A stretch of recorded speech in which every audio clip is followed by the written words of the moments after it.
What is a chiller? Chiller Basics Explained. Hello everyone, welcome back to Global MEP Academy.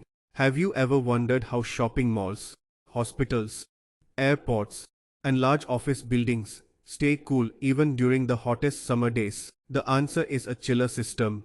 I'll explain what a chiller is, how it works, its main components, different types, and where it is used.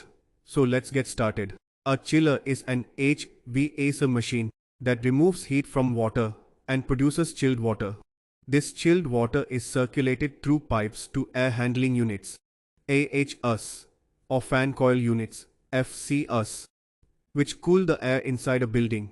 Unlike a split AC that cools air directly, a chiller cools water first, making it the ideal solution for large commercial buildings. Now let's understand why chillers are used.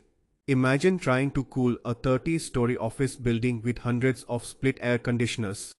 It would consume more electricity, require more maintenance, and occupy a lot of space. Instead, one centralized chiller system can efficiently cool the entire building while reducing energy consumption. Let's look at the four main components of a chiller. The first component is the compressor. It is known as the heart of the chiller. The compressor compresses the refrigerant gas, increasing its pressure and temperature before sending it to the condenser. The second component is the condenser. The condenser removes heat from the hot refrigerant. As the refrigerant releases heat, it changes from a high-pressure gas into a high-pressure liquid. The third component is the expansion valve. This valve reduces the pressure of the liquid refrigerant. When the pressure drops, the refrigerant also becomes much colder before entering the evaporator. The fourth component is the evaporator. This is where chilled water is produced. The cold refrigerant absorbs heat from the return water, cooling it down. The chilled water is then pumped throughout the building to provide air conditioning. Now let's understand how a chiller works step by step. Warm water returns from the building to the evaporator.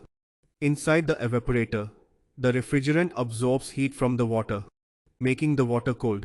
This chilled water is pumped to AHUs and FCUs, where it cools the indoor air. Meanwhile, the refrigerant now carrying the absorbed heat enters the compressor. The compressor increases its pressure and temperature before sending it to the condenser. Inside the condenser, the refrigerant releases its heat to the outside environment. In heat, it becomes a liquid refrigerant through the expansion valve, where its pressure and temperature decrease significantly. Finally, the cold refrigerant enters the evaporator again to absorb more heat. The reaction cycle repeats continuously. Types of chillers. The first is the air-cooled chiller. It uses ambient air to remove heat from the refrigerant. Air-cooled chillers are usually installed outdoors, require less installation cost, and are easier to maintain. The second is the water-cooled chiller. It uses water from a cooling tower to remove heat from the refrigerant. These chillers are more energy efficient and are commonly used in large commercial buildings, hospitals, airports, and industrial facilities. Now let's talk about the advantages of a chiller system. Chillers provide high energy efficiency, centralized cooling, lower operating costs for large buildings, better temperature control, long equipment life, and easier maintenance compared to multiple individual air conditioning units. To summarize, a chiller is an HVAC system that removes heat from water to provide cooling for large buildings. Its four main components are the compressor, condenser, expansion valve, and evaporator. Chillers are available in air-cooled and water-cooled types and are widely used because of their efficiency and reliability. If you found this video helpful, please like and subscribe for more videos.